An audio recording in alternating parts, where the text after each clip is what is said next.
La voz maldita. Tenía 19 años cuando ocurrió algo que jamás olvidaré. Hoy lo recuerdo con un nudo en la garganta, porque aún al repasar cada detalle me estremezco, como si el frío que sentí entonces volviera a envolverme.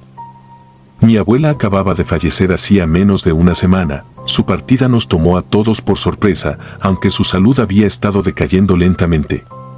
Ella siempre fue una presencia protectora en mi vida, casi como una segunda madre. Su ausencia me golpeó tan fuerte que pasaba los días sumida en la tristeza, sin poder apartar de mi mente la idea de que no la volvería a ver. Aquella noche me encontraba en mi habitación, en la segunda planta de la casa. Mi madre preparaba la cena en la cocina, justo debajo de mi cuarto. La rutina de los últimos días se reducía a llantos silenciosos y a un vacío que me costaba asimilar. A pesar de mi dolor, había algo más que me inquietaba y no sabía identificar de dónde provenía esa extraña sensación de desasosiego, como si cada rincón de la casa estuviera cargado de energía contenida. Desde la sala de estar hasta el corredor que conectaba las habitaciones, sentía la mirada invisible de algo que no podía explicar. Mi abuela, en vida, coleccionaba muñecas antiguas. Tenía decenas de esas figuras de porcelana con ojos de vidrio, ropajes victorianos y expresiones frías que nunca pude descifrar. Después de su muerte, mi madre decidió traer algunas de esas muñecas a casa a modo de recuerdo. Yo siempre tuve cierta inquietud con esos objetos inertes. Sus rostros pálidos me generaban repulsión y curiosidad al mismo tiempo. Me producía escalofríos pensar que, cada noche, alguien más me observaba desde algún estante o desde lo alto de un mueble. La colección se instaló en un cuarto contiguo al mío, un cuarto que antes solía ser un estudio, pero que habíamos transformado en una especie de bodeguita improvisada. Aquel día, mientras yacía en mi cama entre lágrimas, de pronto escuché algo que me hizo incorporarme de un salto. El sonido era inconfundible, la voz de mi abuela llamándome por mi nombre, como si viniera de muy lejos, casi disuelta en el aire. En mi mente resonaba su timbre suave pero firme. El corazón me dio un vuelco y sentí cómo se me erizaba la piel. Era un llamado de ultratumba, pensé, pero intenté calmarme repitiéndome que la mente a veces juega malas pasadas cuando uno sufre una pérdida tan reciente. Sin embargo, lo que siguió me dejó helada. Llamé a mi madre desde la cama, preguntándole si seguía en la cocina. Ella respondió al instante, con voz temblorosa, que también había oído algo muy parecido. Se escuchaba igual de asustada que yo. Ese detalle me sacó la idea de la simple alucinación. Bajé las escaleras casi corriendo y la encontré pálida, con la cuchara en la mano, la mirada fija en la pared. Sus labios temblaban levemente, como si quisiera decirme algo, pero no supiera por dónde empezar. Al final, solo pude acercarme y abrazarla. Ninguna de las dos entendía lo que acababa de pasar y esa incertidumbre nos oprimía el pecho. Pensé entonces que tal vez la abuela se estaba despidiendo, enviando un último susurro para hacernos saber que estaría con nosotras.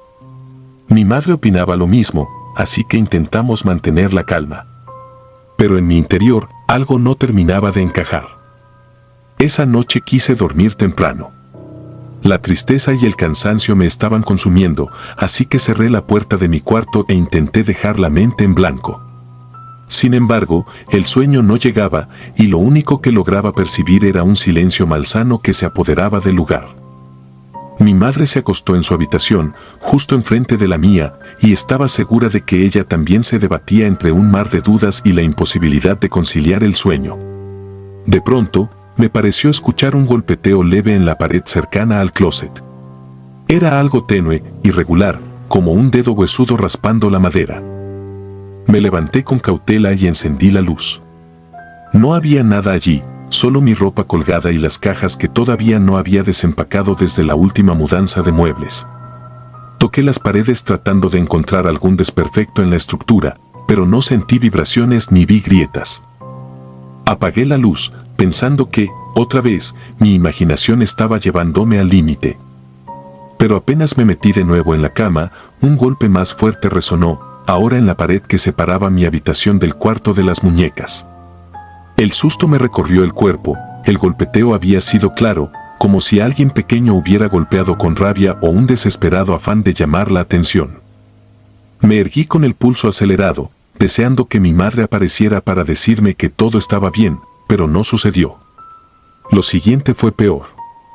Un ruido de objetos que caían retumbó en el cuarto contiguo. Imaginé una de las muñecas de porcelana deslizándose de su estante. Tal vez había cedido la repisa o algún temblor mínimo la había tirado. Sola, llena de miedo, agarré mi linterna y me dirigí a verificar. El pasillo estaba oscuro y la única luz provenía de la rendija que había debajo de la puerta del cuarto de las muñecas, como si alguien hubiera encendido la bombilla desde dentro. Aquel detalle me extrañó todavía más porque estaba segura de haber apagado todo antes de acostarme. Con el corazón palpitando y las palmas sudorosas, giré el picaporte. Me recibió un ambiente denso, una corriente de aire helado que me hizo temblar. Encendí la linterna y la deslicé por el interior del cuarto. Al principio no vi nada distinto, los estantes seguían en su lugar, las muñecas en sus posiciones habituales, con esas miradas de vidrio que a mí me parecían tan siniestras. Sin embargo, en el suelo, junto a la pared, yacía una de las muñecas con el vestido rasgado y la cabeza inclinada hacia un lado, como si se hubiera roto el cuello. Me acerqué para levantarla. Me percaté de que sus ojos brillaban bajo el reflejo de la linterna y por un segundo creí ver un destello de vida, un parpadeo imposible. Mi respiración se entrecortó, pero me convencí de que solo era la luz rebotando en la porcelana. De vuelta a mi cuarto, sentí como si alguien caminara detrás de mí. Al voltear la cabeza para mirar, por el rabillo del ojo me pareció ver una sombra que se movía cerca de la pared, algo oscuro y casi imperceptible, que se escabullía con agilidad felina. Contuve un grito y aceleré el paso. Al llegar a mi habitación cerré la puerta de golpe y me apoyé en ella, sudando frío.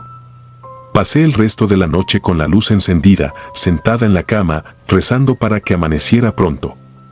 Me esforcé en no oír nada más, pero mis sentidos estaban tan alertas que cualquier crujido se convertía en un latido atronador. Los días siguientes fueron igual de tensos. Cada que anochecía, me invadía la certeza de que ocurriría algo sobrenatural. También comencé a notar comportamientos extraños en las muñecas.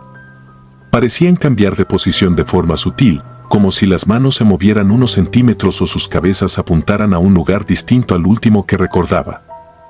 Mi madre aseguraba que no las había tocado, aunque a ratos la encontraba silenciosa, como si ocultara haber vivido situaciones similares. Sabía que ella no quería preocuparme más, bastante tenía yo con mi propio temor. Pero yo observaba sus ojeras y entendía que tampoco dormía bien.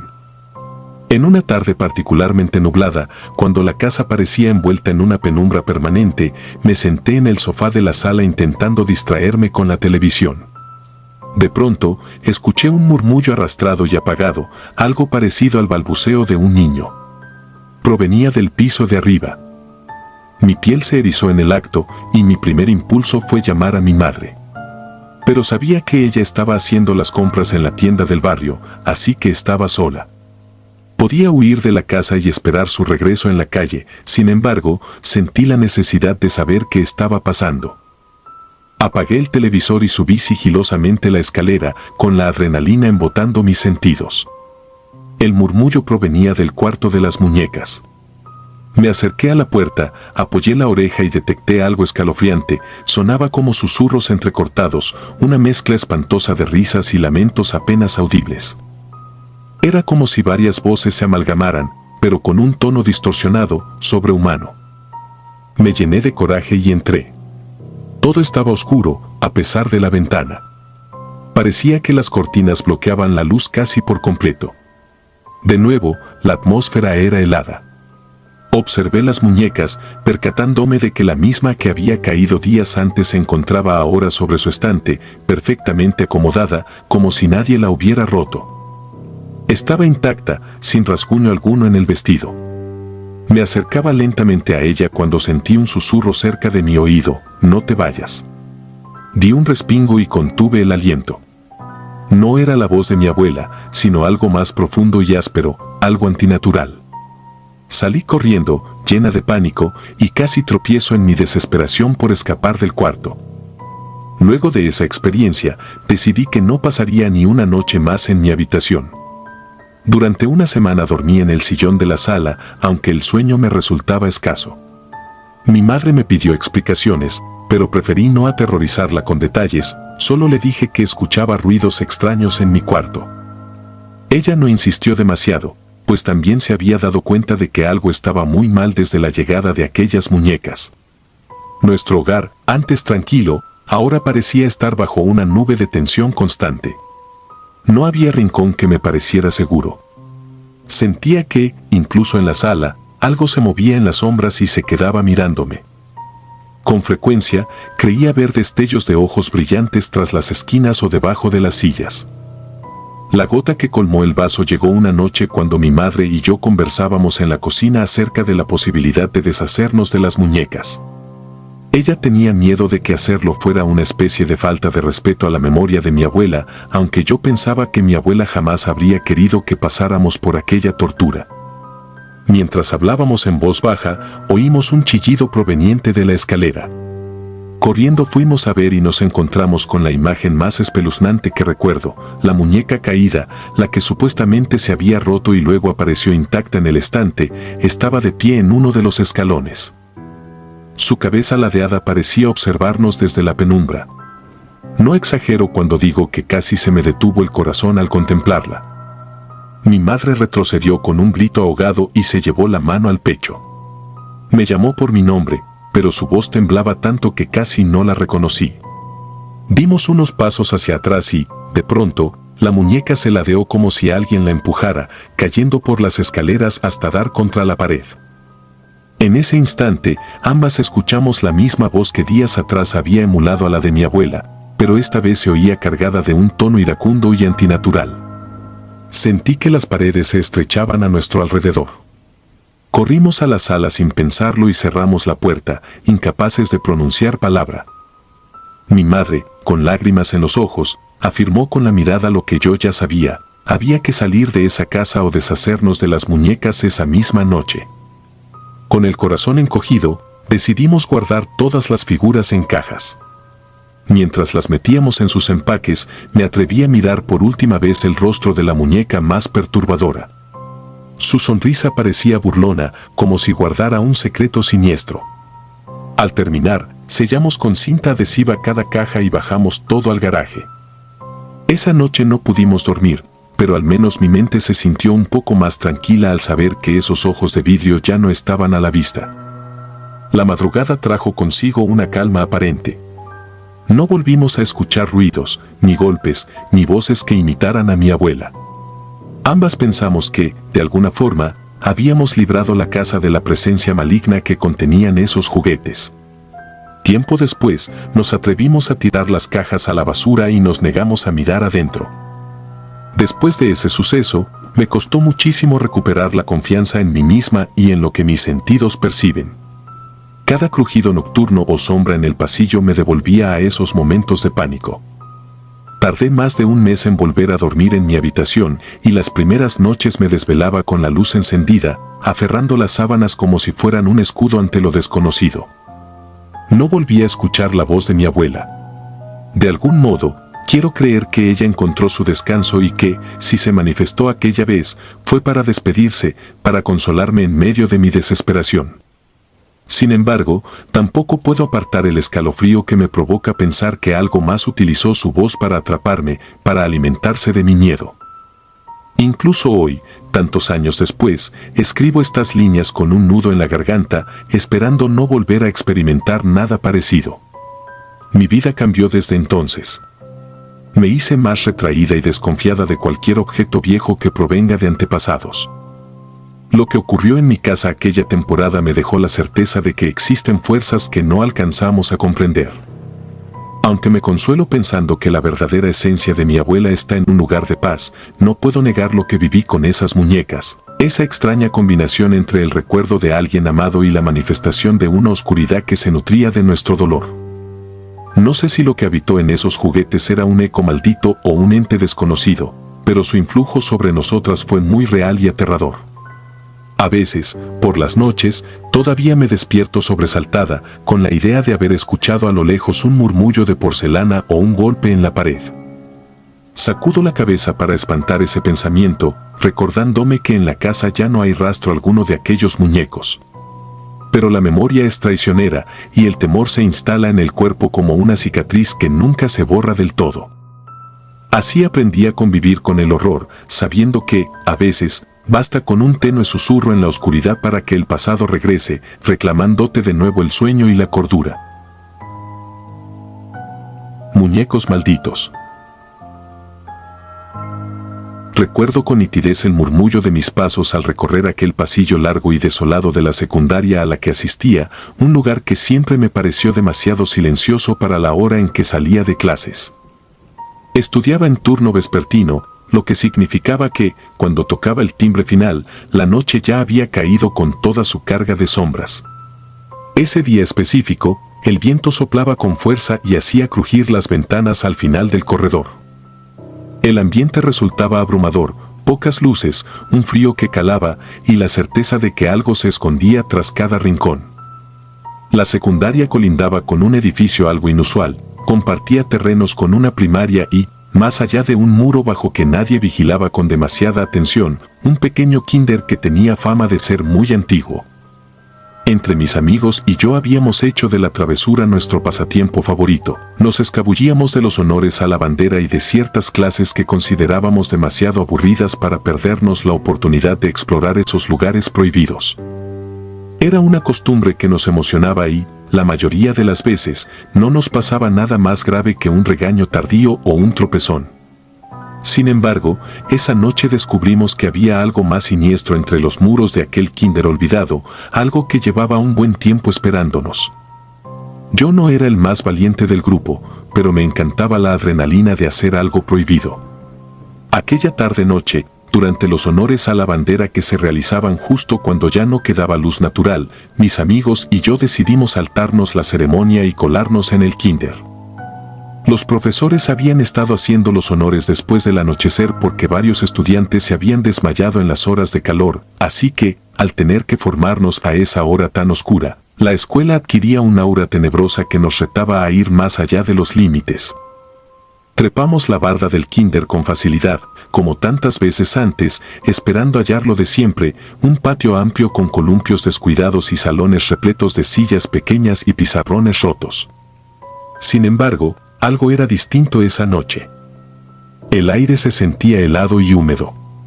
Las pocas lámparas de la calle no alcanzaban a iluminar el patio, así que casi todo se percibía en penumbra.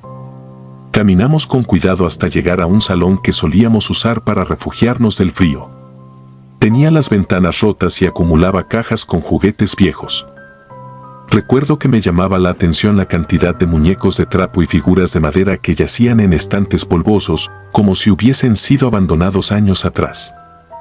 Aquellos muñecos me producían escalofríos, sus ojos pintados me seguían a donde fuera y sus sonrisas fijas me resultaban inquietantes, pero esa noche algo me hizo querer mirar más de cerca. Tomé uno al azar, un payaso de tela con hilos sueltos en el cuello y una mueca casi burlona. Creí sentir un ligero temblor en sus extremidades, pero lo atribuí a mis propios nervios, así que lo dejé a un lado. Uno de mis amigos empujó la puerta de un armario viejo para ver qué había adentro. Cayeron otros 2 muñecos al piso, como si hubieran estado apilados en un rincón. Eran pequeños, con la ropa desgastada y la mirada perdida, pero parecían tener algo en común. Los rostros estaban pintados con expresiones entre tristes y malévolas, una combinación que me resultaba imposible de describir en ese momento.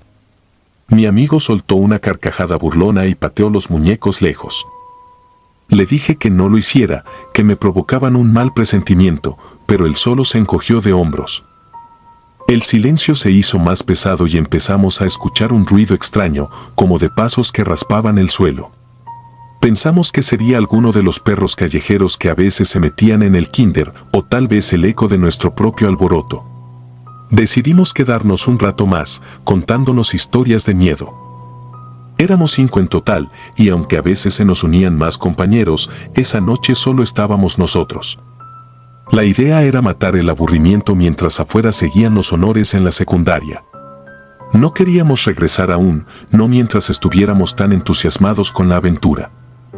De pronto, uno de los muchachos se puso de pie y se quedó mirando fijamente hacia la ventana. Podía ver su rostro rígido por el reflejo de la luna. Me acerqué para preguntarle qué pasaba, sin pronunciar una sola palabra porque el silencio me asfixiaba. Sus ojos estaban fijos en la parte externa del salón, a través de un vidrio sucio y roto. Cuando al fin reaccionó, me tomó del brazo y señaló algo en la oscuridad. No vi nada al principio, solo la forma difusa de los juegos del patio. Pero, al forzar la vista, vislumbré una silueta que no coincidía con ningún columpio ni estructura de metal. Parecía una persona alta, con un sombrero extraño, aunque la tenue luz no dejaba ver más detalles. Tuve un escalofrío tan repentino que casi me caigo hacia atrás. Llamamos a los demás para que se asomaran. 2 compañeros reaccionaron de inmediato y, al mirar hacia afuera, soltaron un grito ahogado y se echaron para atrás. El pánico se desató porque sentimos que aquella figura nos observaba. Algunos quisieron salir corriendo del lugar, pero yo, por alguna razón, me quedé paralizado sin dejar de mirar esa silueta.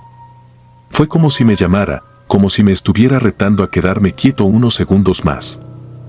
Entonces ocurrió algo todavía más perturbador. Entre los muñecos tirados en el suelo, escuché un leve susurro, algo así como un gemido apagado.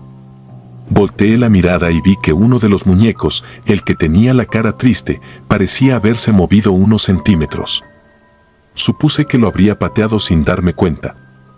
Sin embargo, cuando di un paso atrás, el muñeco giró la cabeza en mi dirección y fue ahí cuando grité con todas mis fuerzas. Aquel alarido alertó a todos. Vieron mi expresión y luego dirigieron su atención hacia los muñecos. De pronto, uno de mis amigos señaló que el payaso de tela estaba ahora muy cerca de la puerta, cuando lo habíamos dejado en la mesa del fondo. Podría jurar que sentí un temblor en las tablas del piso, como un latido pesado y siniestro que resonaba en el salón. La figura de afuera, esa cosa con sombrero, parecía inclinarse un poco más, como si disfrutara de nuestro terror. Me di cuenta de que nos encontrábamos entre 2 horrores, lo que fuera que se alzaba en el patio y esos juguetes que parecían tener vida propia. Decidimos correr, pero al movernos, algo en la oscuridad del pasillo nos bloqueó el paso. Parecía una sombra enorme que alzaba los brazos en forma de ganchos, quizás solo era una proyección, pero en ese momento se sentía muy real. Retrocedimos y elegimos huir por otra puerta que daba al patio trasero. Salimos en tropel, sin mirar atrás, pero uno de mis amigos gritó mi nombre y señaló los ventanales del salón que habíamos abandonado. Allí, detrás del cristal sucio, pudo verse la misma figura con sombrero, solo que esta vez estaba dentro del aula y, a sus pies, yacían los muñecos erguidos, observándonos con ojos ausentes. No sé cómo no perdí la conciencia del horror. Sentí náuseas, el estómago se me revolvió, y corrí a toda velocidad hacia la barda que nos había permitido entrar. Mientras trepábamos, el viento levantó una polvareda que nos dificultó ver. Uno de los muchachos resbaló y se raspó el costado de la mano contra el cemento, pero apenas si lo notó, estaba demasiado asustado. Cuando por fin me impulsé para cruzar el muro, sentí una presencia a mi espalda, como si alguien se acercara con paso lento. Volteé la mirada unos segundos y, de reojo, capté la silueta dentro del patio. Era muy alta, tanto que sobresalía por encima de la barda del kinder, y pude notar que no tenía un rostro definido, sino un vacío oscuro donde debería estar la cara. Me quedé paralizado. Mis amigos me gritaron que brincara de una vez. Junté el valor que me quedaba y salté, cayendo de manera torpe sobre mis rodillas en el otro lado, justo en el pasillo que conectaba con la primaria. Todos nos reunimos a escasos metros de la barda, temblorosos y jadeando. A lo lejos se veía el patio principal de la secundaria. Nos sorprendió descubrir que los honores a la bandera ya habían terminado y las luces del patio estaban apagadas. No había maestros ni alumnos, ni el bullicio típico de la salida. Parecía que nos habíamos perdido entre 2 mundos. Corrimos desesperados en dirección a la salida de la secundaria. Solo queríamos llegar a la puerta principal y escapar de aquel silencio que nos estaba sofocando. Al llegar a la reja de salida, los intendentes apenas nos dedicaron una mirada indiferente. Parecía que no les importaba de dónde veníamos ni por qué estábamos tan agitados. Nos dejaron pasar sin decir palabra. Afuera, la calle lucía casi desierta. Me detuve a esperar a los demás, que, con la cara pálida, parecían no poder articular una oración coherente. Un amigo me preguntó si había visto lo que él vio, si esos muñecos realmente se habían movido, si esa cosa gigantesca y oscura llevaba un sombrero y se encontraba dentro del salón o si todo había sido nuestra imaginación colectiva.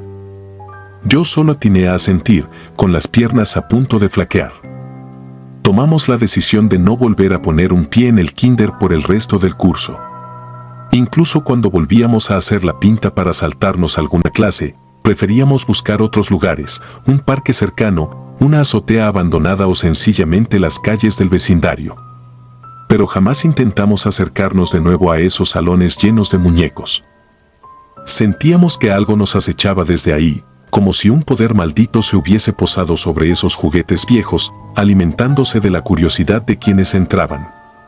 Aquella noche nos mostró una cara del mundo que preferíamos ignorar, la de los objetos que pueden contener energías oscuras y retorcidas. Con el pasar de los días, los rumores comenzaron a extenderse por la escuela. Algunos chicos decían haber oído risas apagadas y pasos menudos cuando pasaban cerca del muro que separaba la secundaria del kinder.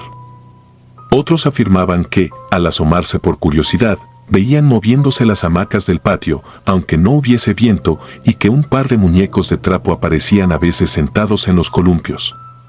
Nadie tenía pruebas, solo historias que se iban deformando de boca en boca. Aún así, mis amigos y yo nos sentíamos intranquilos. ¿Habíamos despertado algo con nuestra imprudencia? ¿Era real todo lo que vimos o lo habíamos imaginado por el terror del momento? Pasaron semanas, después meses, y jamás volvimos a pisar ese lugar cuando oscurecía. Sin embargo, en mis sueños, el recuerdo persistía con un realismo insoportable. Soñaba con esos ojos pintados, fijos en mí, y con el payaso roto que me dedicaba su sonrisa sin alma. Algunas noches despertaba empapado en sudor, convencido de que lo vería al pie de mi cama. Me resultaba imposible dar un paso sin sentirme observado, sin pensar en la figura alta que se erguía a espaldas de los muñecos como un guardián de pesadillas. Los días corrían, la rutina estudiantil continuaba, pero en las sombras de mi mente seguía anidada la certeza de que algo muy oscuro vivía en esos salones abandonados. El pavor nunca terminó de irse y ni siquiera los intentos de mis amigos por burlarse de la situación lograban calmarme.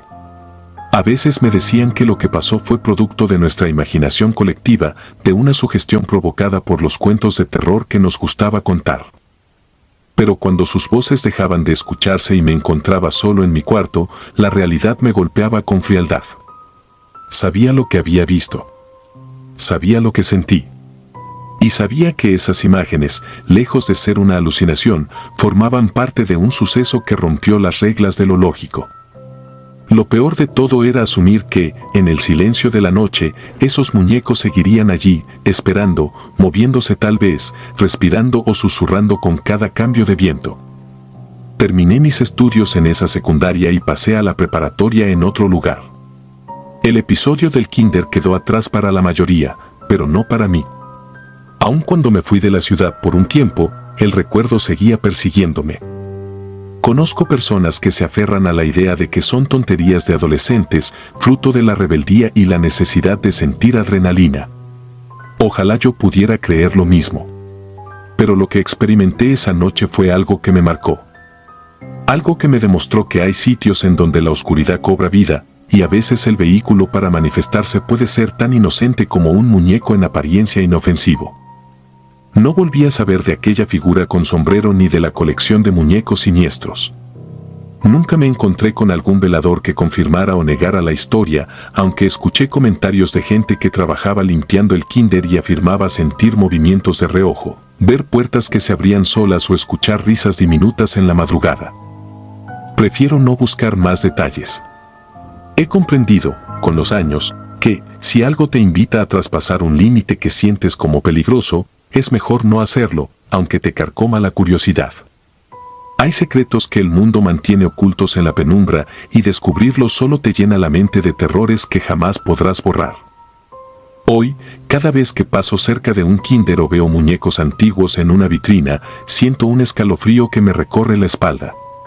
Pienso en esas caritas de trapo que una vez se movieron cuando nadie debería haberlas tocado y en la silueta que no parecía pertenecer a un ser humano. Nadie me quitará la certeza de que, aquella noche, mis amigos y yo nos topamos con algo macabro. Sé que lo que vimos no fue un sueño ni una simple broma juvenil. Sé que el miedo que sentí era real y que jamás desaparecerá completamente porque, en mi memoria, aquellos muñecos malditos siguen observándome con sus ojos pintados, esperándome, como si alguna parte de mí se hubiera quedado atrapada en ese salón, rodeada de risas oscuras y presencias imposibles. Y aunque trate de olvidar, el recuerdo sigue vivo, recordándome lo frágiles que somos ante aquello que no entendemos. El rostro maldito. Soy Iván Montenegro, antropólogo y profesor de historia antigua, un estudioso incansable de las culturas y creencias que han forjado nuestro mundo. Desde que tengo memoria me fascina la recolección de objetos peculiares, aquellos que encierran un misterio o un pedazo de vida pasada. Cada vez que visito un país nuevo, me sumerjo en los mercados más recónditos con la esperanza de hallar un artículo único, algo que resuma la esencia de un lugar que quizá no volveré a pisar. Aunque mis viajes me han llevado a Egipto, Turquía y remotos rincones de Europa Oriental, en mi fuero interno siempre sentí un llamado especial hacia el sudeste asiático. Esas tierras, a primera vista tranquilas y llenas de costumbres ancestrales, encierran historias que superan la imaginación. En un impulso por descubrir nuevos tesoros, decidí emprender un largo recorrido por Vietnam, Camboya y Tailandia. Tenía la convicción de que allí encontraría piezas singulares. Mi idea era dar con manuscritos, estatuillas o amuletos asociados a ritos antiguos que perduran en la memoria colectiva de esas civilizaciones. Fue así como, tras aterrizar en la bulliciosa Phnom Penh, me sumergí en callejones polvorientos y mercados nocturnos. Fue una búsqueda casi obsesiva, aunque nada me preparó para el horror que se desataría después.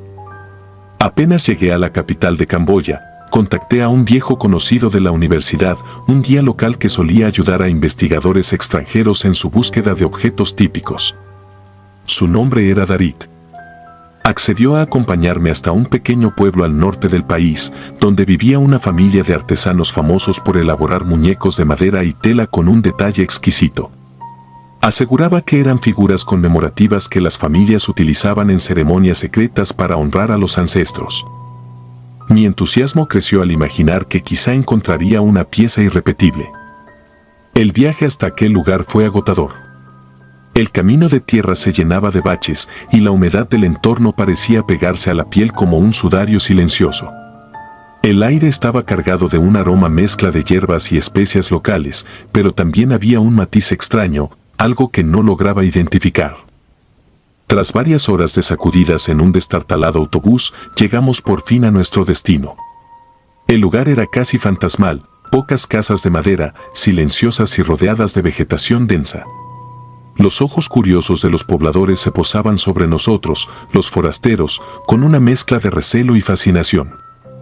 Darit me condujo a una vivienda modesta que hacía las veces de taller y galería. El artesano que nos recibió se llamaba Aum, un hombre enjuto de rostro serio, que movía las manos con parsimonia mientras tallaba la madera. Su taller, impregnado del olor del barniz, exhibía decenas de muñecos, algunos con atuendos tradicionales, otros con expresiones casi humanas. Había máscaras y efigies que parecían retratar pasajes de historias muy antiguas. Me quedé sin aliento al contemplar la minuciosidad de las costuras y la forma en que la pintura daba vida a cada gesto. Entre todas las figuras, una en particular me llamó la atención, un muñeco de apariencia noble, con vestiduras ceremoniales bordadas en hilos desgastados y un rostro afilado que transmitía un aire de autoridad misteriosa. Tenía la mano derecha extendida como si ordenara algo. Sus rasgos estaban tan cuidadosamente delineados que sentí un escalofrío al contemplarlo. Estaba posado en un pedestal de madera oscura, y bajo este pedestal se distinguían varios caracteres grabados con trazos artesanales. Quise comprarlo de inmediato, pero al preguntar el precio, aún negó con la cabeza sin pronunciar palabra. Su silencio era impenetrable. Insistí con cierta prudencia, suponiendo que se trataba de una estrategia para incrementar el valor. Sin embargo, no parecía un simple regateo. El hombre miraba al muñeco con una mezcla de desagrado y temor. Como si la figura portara un peso ancestral que, de algún modo, debía mantenerse lejos de manos extrañas. Aún así, mi obsesión pudo más que mi prudencia. Ofrecí primero $100. Aún volvió a negarse.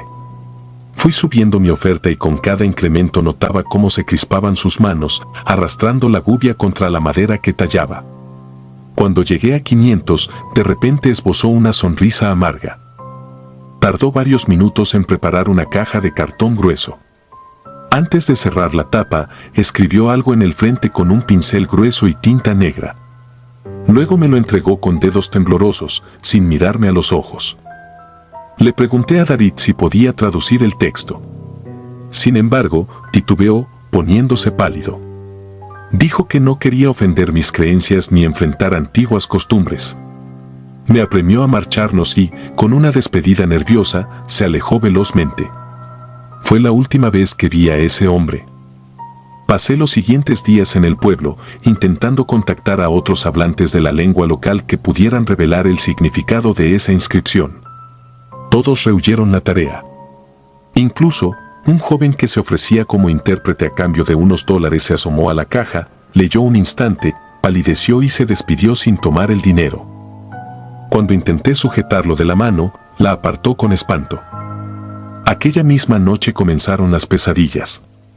Me vi en un escenario que parecía un antiguo salón real, con columnas talladas y sedas colgando de los muros. Yo, inexplicablemente, llevaba un atuendo ceremonial bordado en hilos dorados. Al mirarme en un espejo de bronce, descubrí con horror que mi rostro era idéntico al del muñeco que recién había comprado. Me sentía atrapado en un cuerpo ajeno, rodeado de cortesanos y guardias que rehuían mi mirada. En lo alto de un trono ornamentado estaba una figura imponente, un rey o emperador cuyo semblante no alcanzaba a distinguir porque la penumbra cubría sus facciones. En medio del silencio, aquel gobernante se inclinaba hacia mí y movía los labios sin emitir sonido alguno. Sin embargo, el pánico me invadía porque sabía que se trataba de una sentencia condenatoria. Mi corazón latía con fuerza. Sentía un peso tremendo, como si cada molécula de aire estuviera cargada de advertencias y furor divino. Era tal la presión en mi pecho que creí desfallecer. Siempre despertaba con la respiración agitada y un sudor helado que empapaba mi camisa. Al tercer día en ese pueblo, los lugareños comenzaron a evitarme de forma aún más evidente. Cuando salía a comprar víveres, los vendedores se negaban a atenderme. En los hostales, por alguna razón, repentinamente no había habitaciones disponibles, aunque las acabara de ver libres. Harto de esa hostilidad inexplicable, decidí partir. Tomé un autobús hacia una ciudad cercana con la intención de buscar ayuda en el consulado de mi país. La urbe a la que llegué era menos rural y el ajetreo me hacía sentir algo más seguro. Sin embargo, el mismo problema persistía, nadie quería traducir la inscripción de la caja. Conseguí el contacto de un profesor local de historia, un hombre amable que me recibió en su pequeño despacho. Pero apenas le mostré el objeto, frunció el ceño y me pidió que me marchara. Dijo que no deseaba verse involucrado en asuntos oscuros ni en historias de brujería que escapaban al raciocinio. Tuve que abandonar el lugar sin respuestas. Las pesadillas se intensificaron, en mis sueños, el rostro del rey ya no estaba envuelto en sombras. Se volvía cada vez más nítido y sus ojos desprendían un odio vivo que atravesaba el aire como cuchillas. Algo gritaba en un idioma que no entendía, y yo sabía que clamaba mi muerte.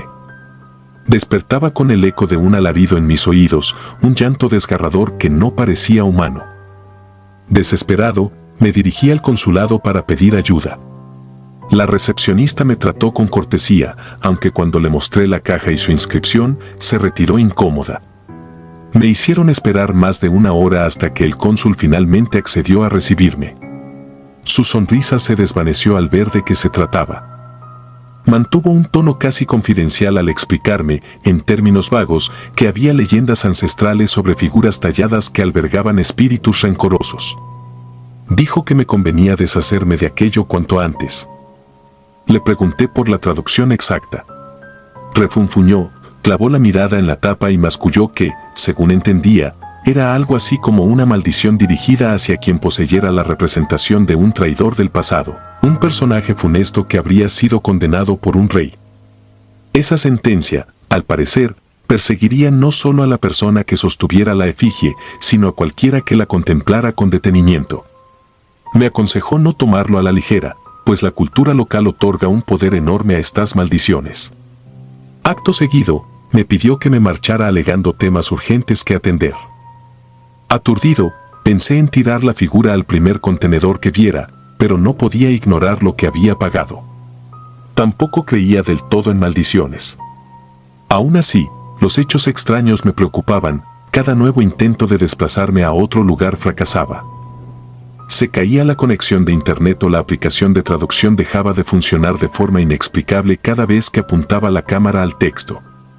Mi tarjeta bancaria era bloqueada sin razón aparente cuando quería comprar billetes de avión. Todo se volvía trabas y obstáculos. En mi afán por deshacerme de esa pieza, contacté a un coleccionista francés con fama de contrabandista. Él aceptó reunirse conmigo en un restaurante. Cuando abrí la caja para mostrarle el muñeco, la gente que estaba a nuestro alrededor salió despavorida, dejando los platos a medio comer. El francés me preguntó si estaba loco por andar con esa maldición a cuestas. Le propuse un precio muy por debajo de lo que yo había pagado, solo para librarme de ello. Aceptó titubeante, puso el dinero sobre la mesa y me marché del local. Cuando estaba a punto de tomar un taxi, vi que aquel hombre venía corriendo tras de mí con los ojos llenos de pánico. Sin hablar, me tendió el muñeco y gritó que no lo quería en su poder. Me devolvió la caja y se marchó sin voltear. Yo, sin saber qué hacer, paré un taxi, pero el chofer, al leer la inscripción, soltó un grito ahogado y perdió el control del volante.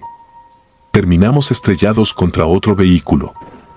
Desperté en un hospital 3 días después, con un brazo fracturado y varios golpes que tardarían semanas en sanar.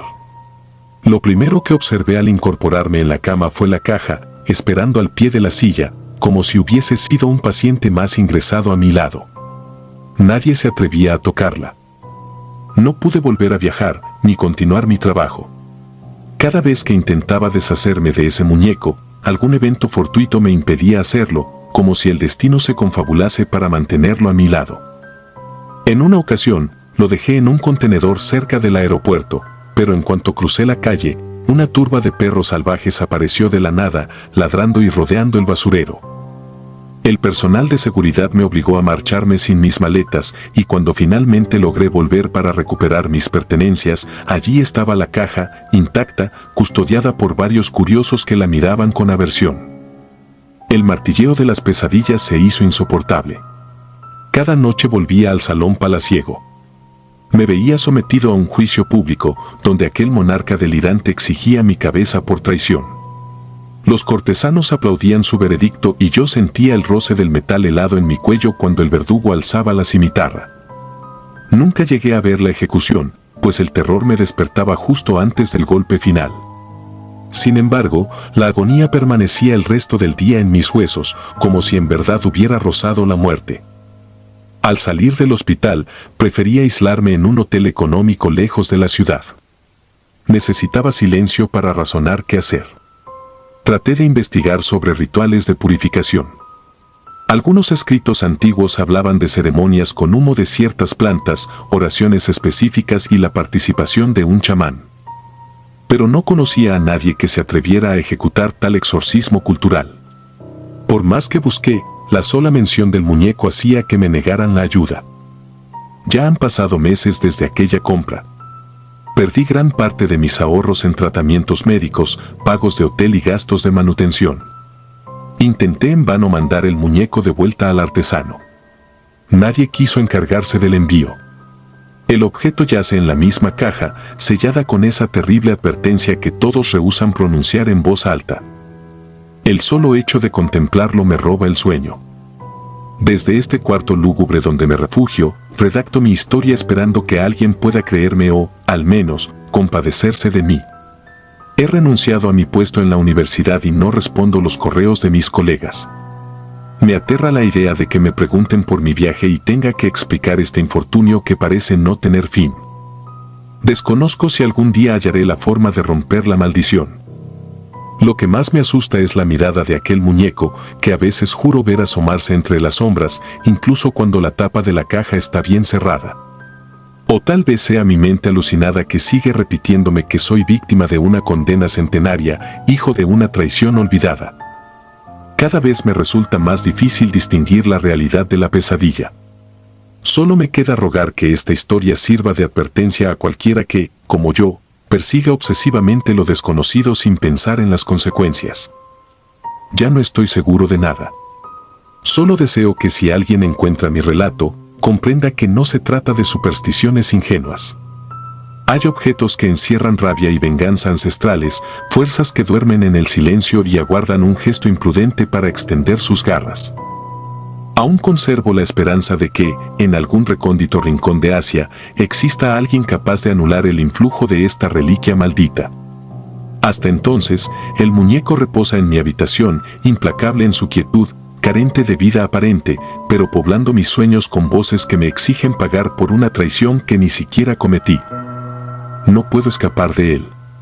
He visto con mis propios ojos la furia que desata. He sido testigo de la muerte lenta de mis días y de la sombra tétrica que oscurece mis noches. Si pudiera retroceder en el tiempo, huiría en cuanto sintiera la primera negativa de aquel artesano, en lugar de insistir. Mi tragedia ha nacido de mi codicia y mi incesante afán por coleccionar aquello que debía permanecer oculto. Ahora, contemplo el rostro tallado de esa figura con la certeza de que mi destino está unido al suyo, como si hubiéramos firmado un pacto de sangre hace siglos. El silencio de la madrugada retumba en mis oídos y la respiración de este muñeco sin vida parece acompañar mi propia respiración. Sé que aún me aguardan más pesadillas. Sé que, en cuanto cierre los ojos, volveré al palacio donde el rey pronuncia mi sentencia y la espada desciende con furia implacable.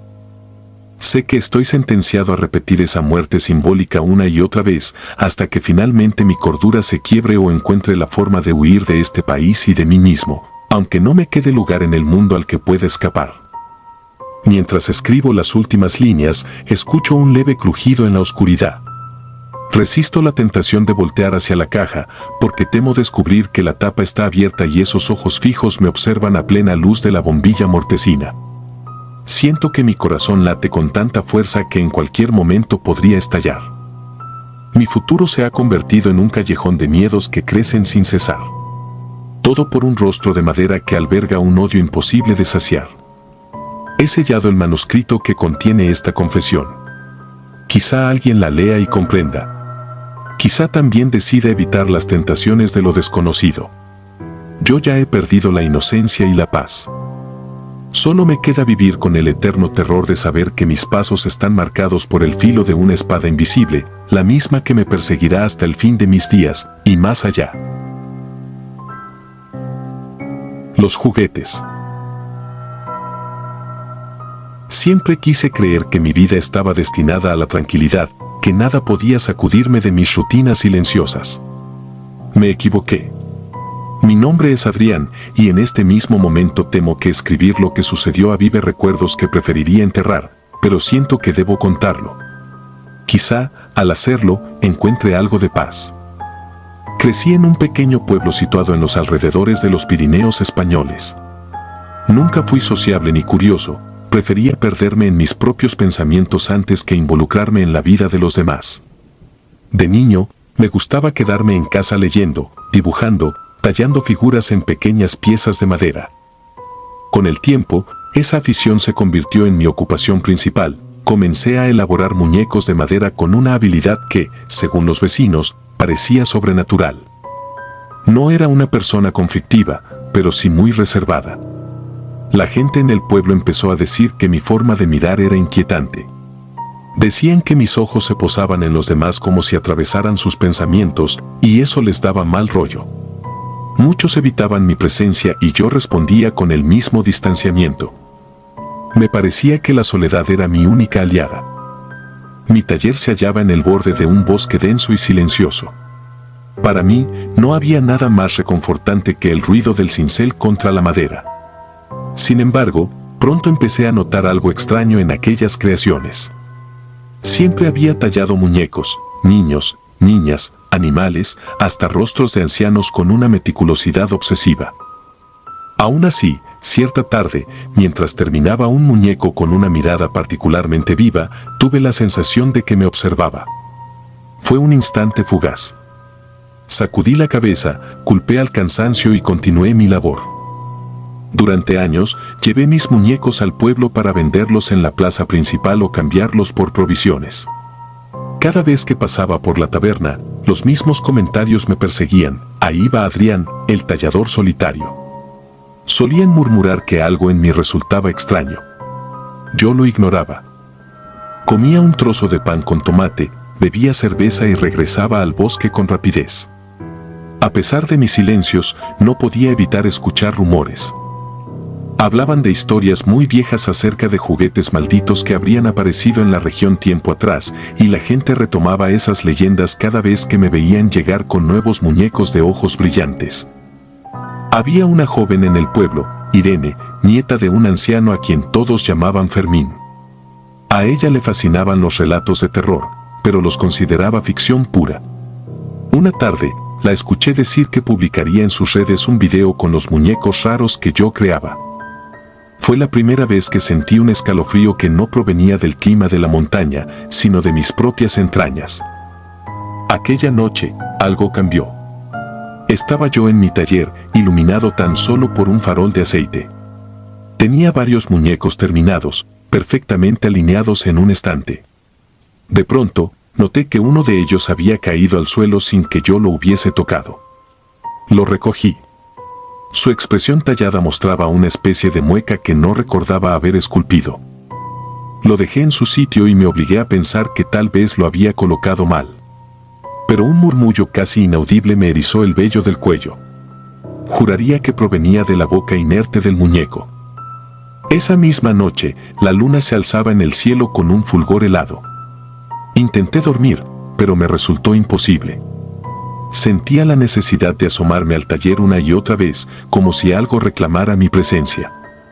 Al fin, cuando el reloj marcó la medianoche, decidí acercarme. Abrí la puerta y me invadió un silencio antinatural. No había viento, no sonaban grillos ni se escuchaban los ruidos habituales del bosque. Mi respiración era lo único que rompía esa quietud. Encendí la lámpara. Noté que los muñecos no estaban en la posición en que los había dejado. Algunos yacían boca abajo, otros parecían inclinados hacia la puerta, y uno en particular se había corrido hasta el borde de la mesa, con los ojos tallados casi apuntando hacia mí. Mi corazón dio un brinco. No podía explicar aquello de ningún modo razonable. Apagué la lámpara con manos temblorosas y volví a la casa, obligándome a creer que era mi mente agotada jugando trucos. Con los días, la tensión aumentó. Escuchaba golpecitos suaves en la madera a cualquier hora. Una noche, desperté sobresaltado por lo que creí era la risa de un niño. Me incorporé de la cama, corrí hacia la puerta y la abrí con fuerza. Lo único que alcancé a ver fue un muñeco en el suelo, con la mano extendida como si quisiera tocar mi pie. Lo arrojé a un rincón, de puro impulso, y me quedé jadeando en la oscuridad. No tuve el valor de volver a levantarlo. Por la mañana, me sentí ridículo. Aún así, cerré el taller y decidí evitar tallar muñecos durante unos días. Tomé mi perro, un pastor de orejas caídas, y salí a caminar para aclarar la mente. El animal estaba inquieto, tironeaba de la correa y soltaba gruñidos quedos, como si notara una presencia a nuestro alrededor. Pensé que tal vez se había percatado de algún animal salvaje. De cualquier modo, no hallamos huella alguna. Esa semana apenas llevé leña al pueblo, pues no tenía ánimos de ver a nadie. Sin embargo, la curiosidad venció a mi terror al cabo de un par de días y me aventuré a abrir el taller otra vez. Cuando entré, el aire era denso, con un olor parecido a humo viejo y resina rancia. Los muñecos estaban donde los dejé, pero percibí algo siniestro en su apariencia. Sus ojos inertes parecían llenos de ira contenida, como si guardaran un rencor antiguo. Aquella misma tarde, pasé por la plaza del pueblo para entregar un par de encargos de leña.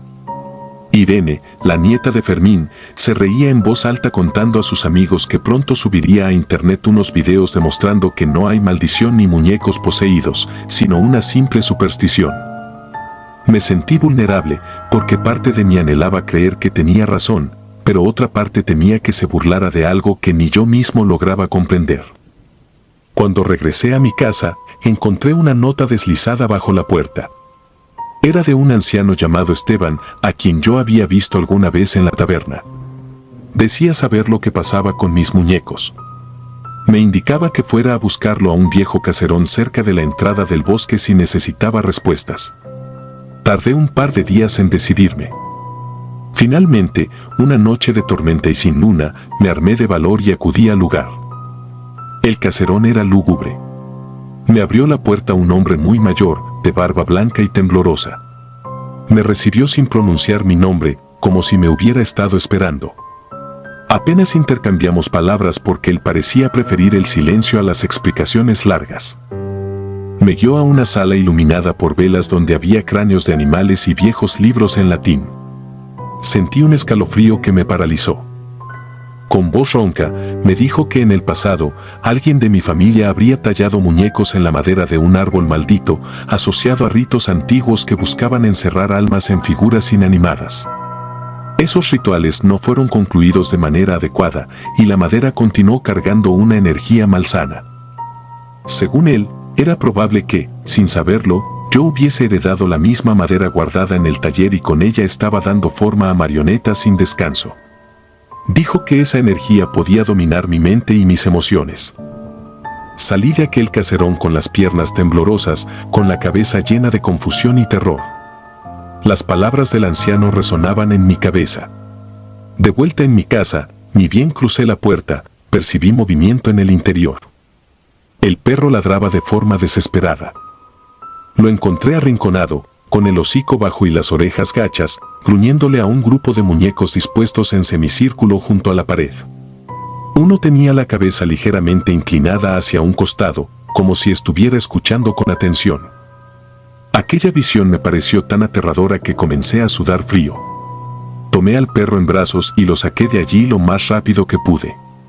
Sentía que, de alguna forma, esas figuras tenían un propósito y que yo era el centro de su atención. Al anochecer, mi perro desapareció.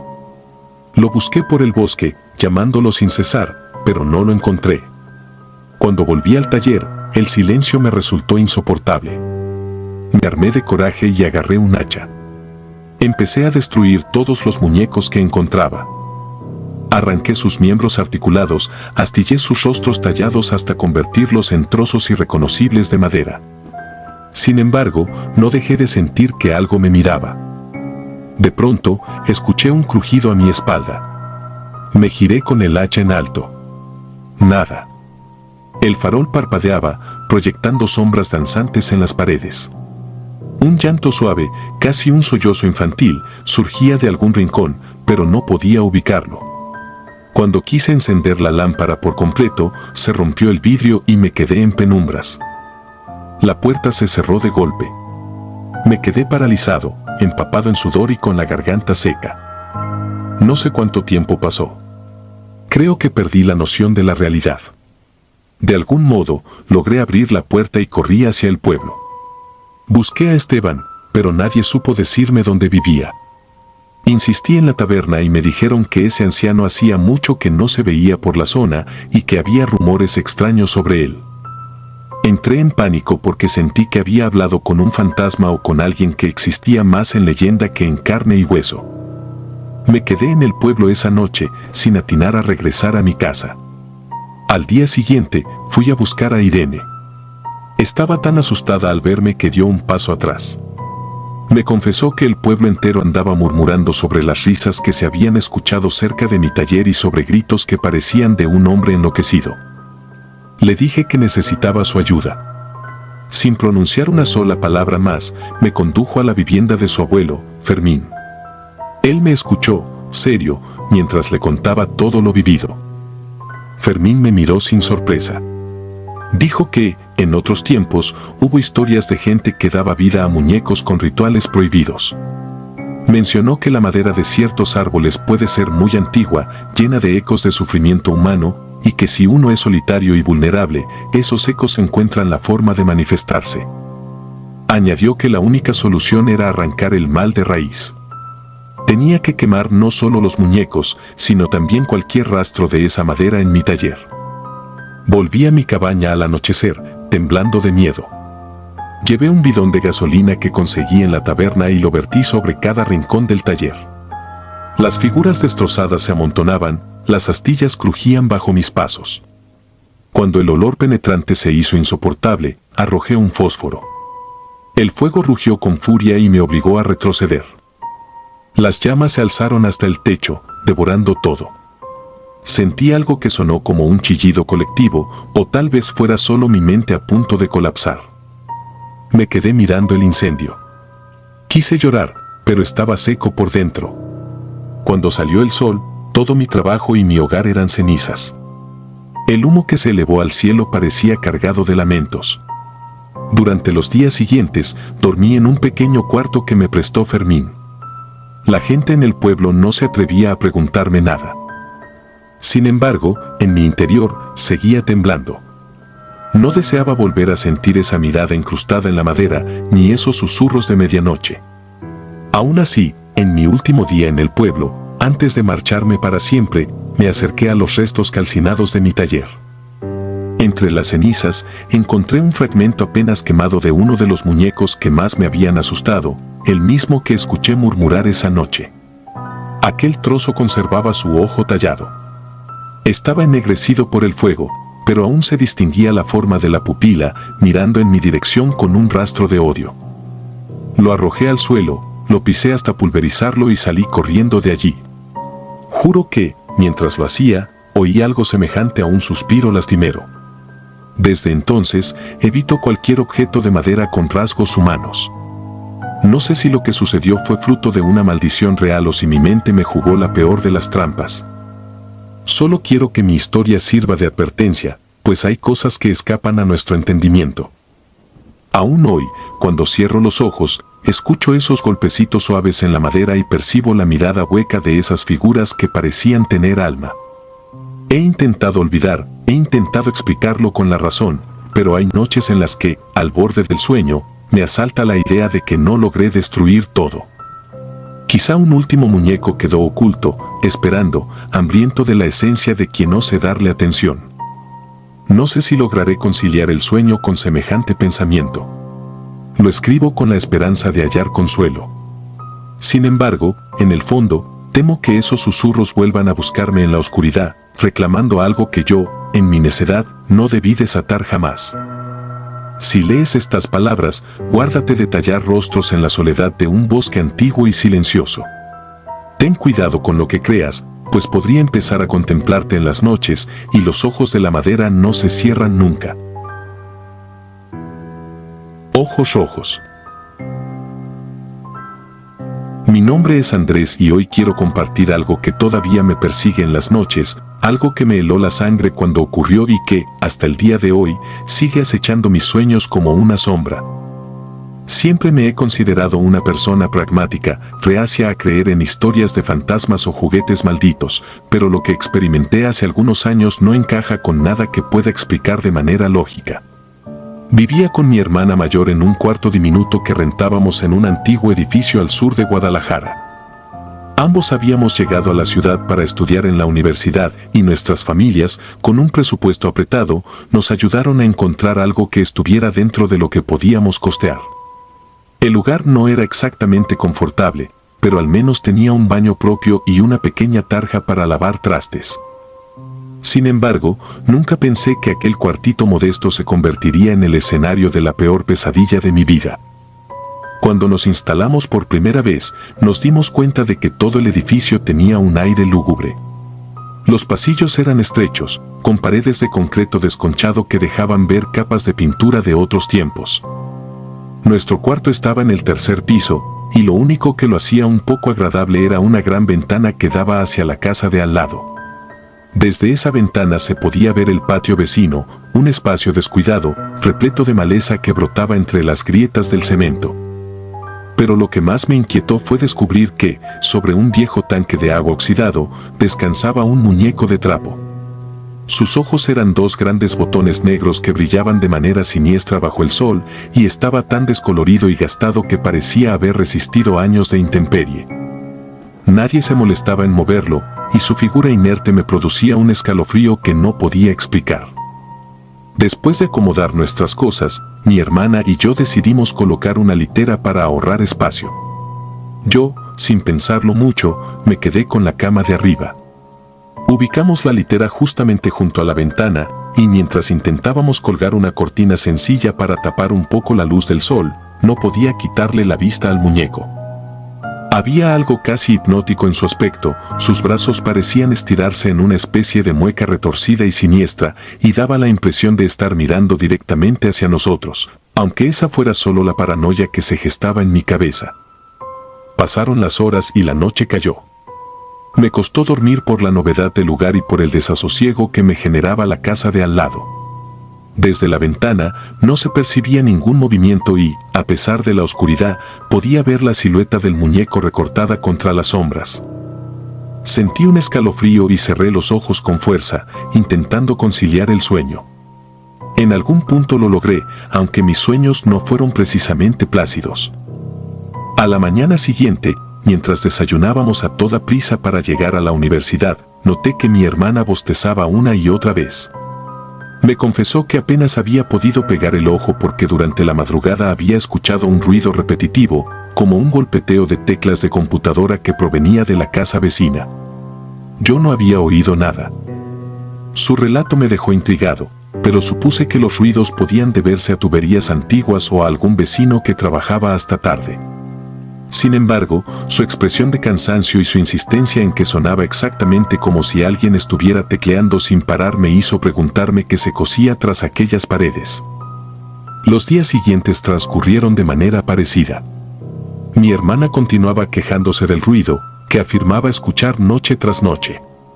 Según ella, era inconfundible, el tecleo de una vieja máquina o de un dispositivo muy anticuado, demasiado rítmico para ser casualidad. Yo, por mi parte, seguía durmiendo como un tronco y nunca llegué a percibir nada extraño.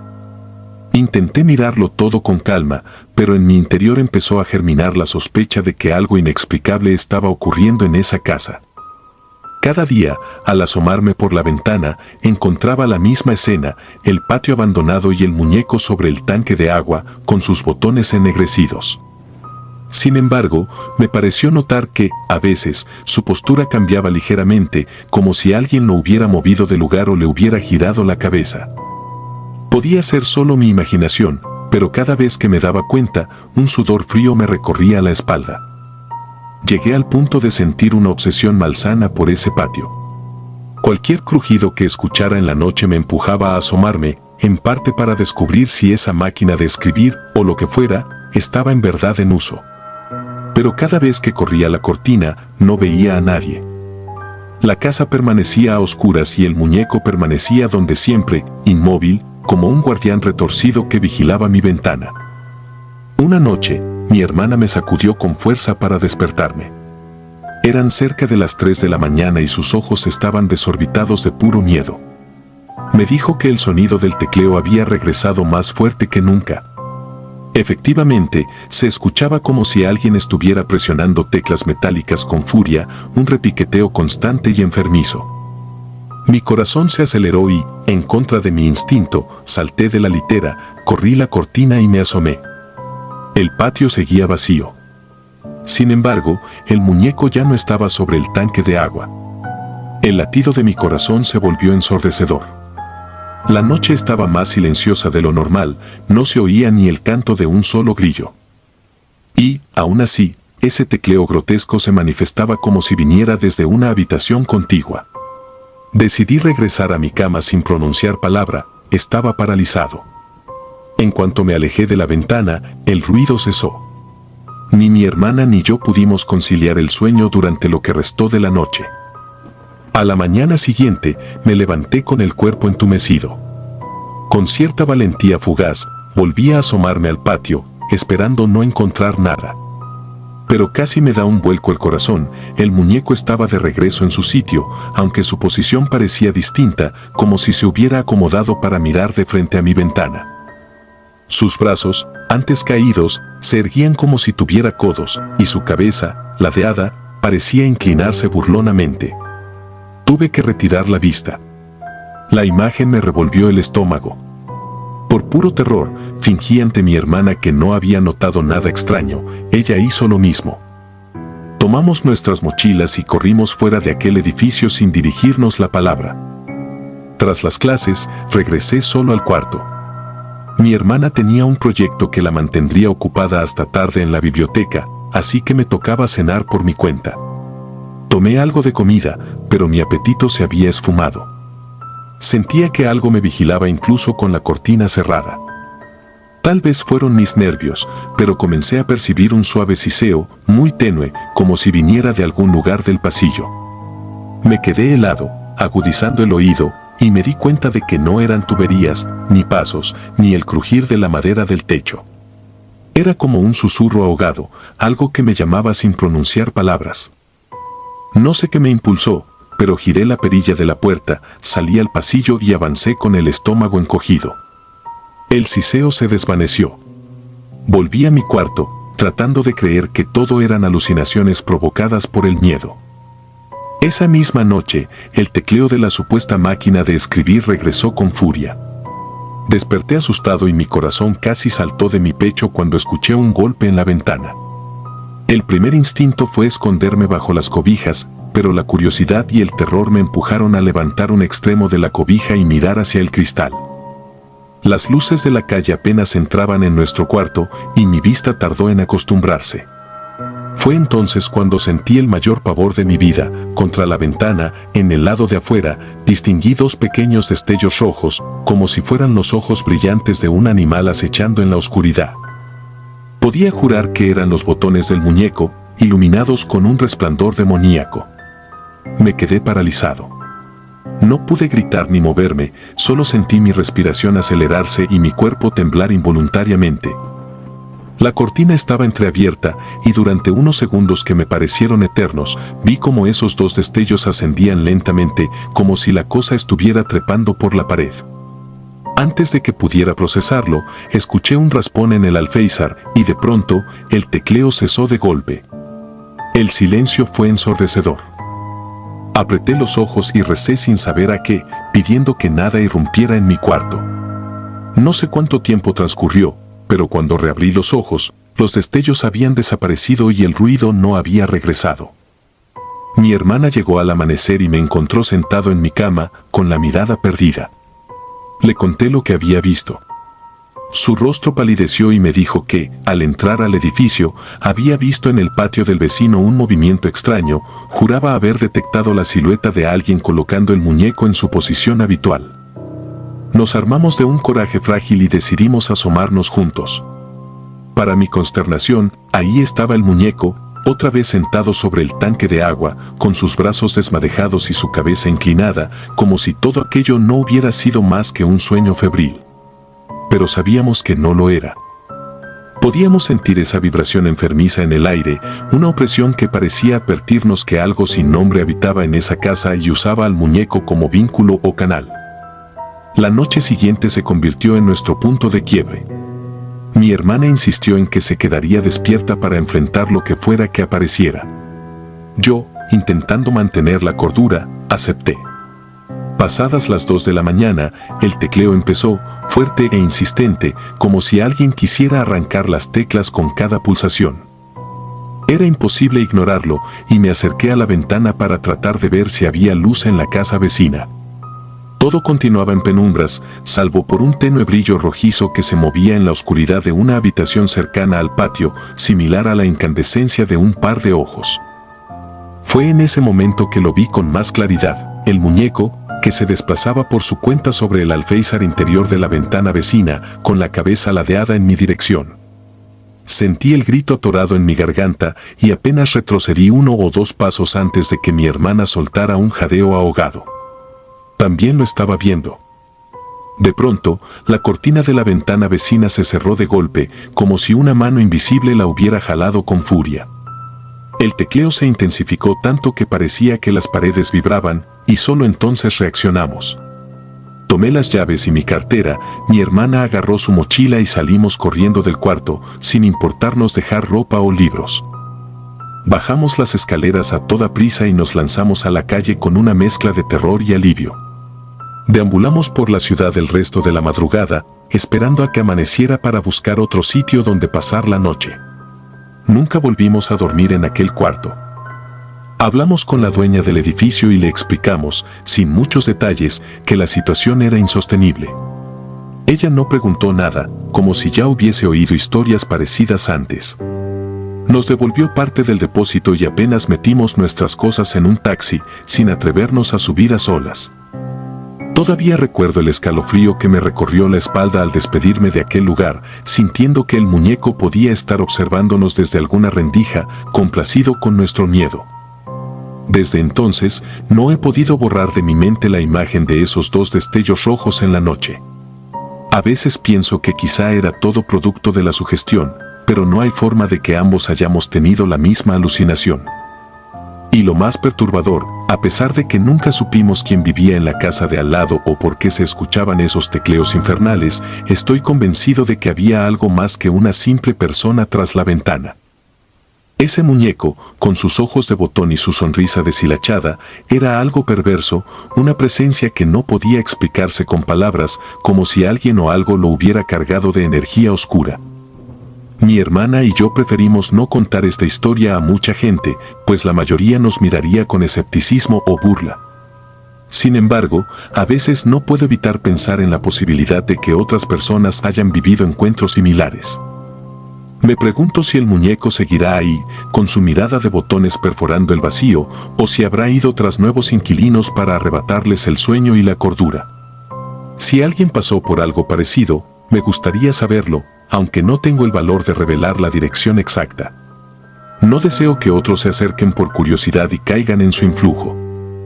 Una parte de mí siente que, al narrar lo ocurrido, estoy despertando esa fuerza que permanece agazapada en la penumbra, esperando al próximo incauto que quiera asomarse a la ventana.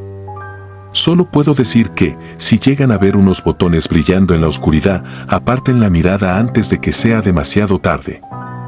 No hay nada más aterrador que sentir esos ojos rojos clavados en tu mente, ni nada más desconcertante que escuchar el tecleo de algo que jamás podrás ver de frente.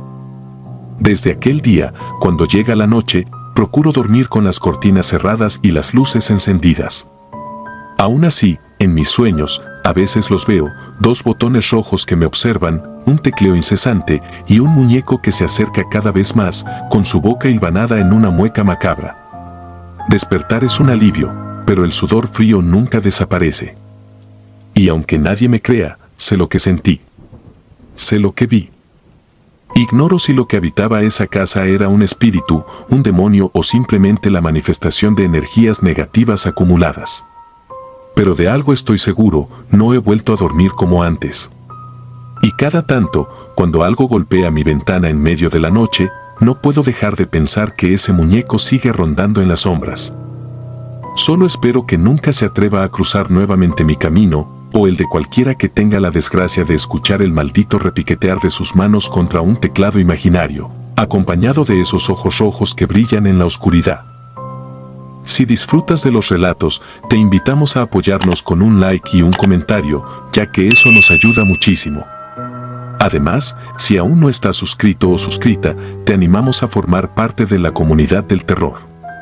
Muchas gracias por escucharnos y por tu apoyo.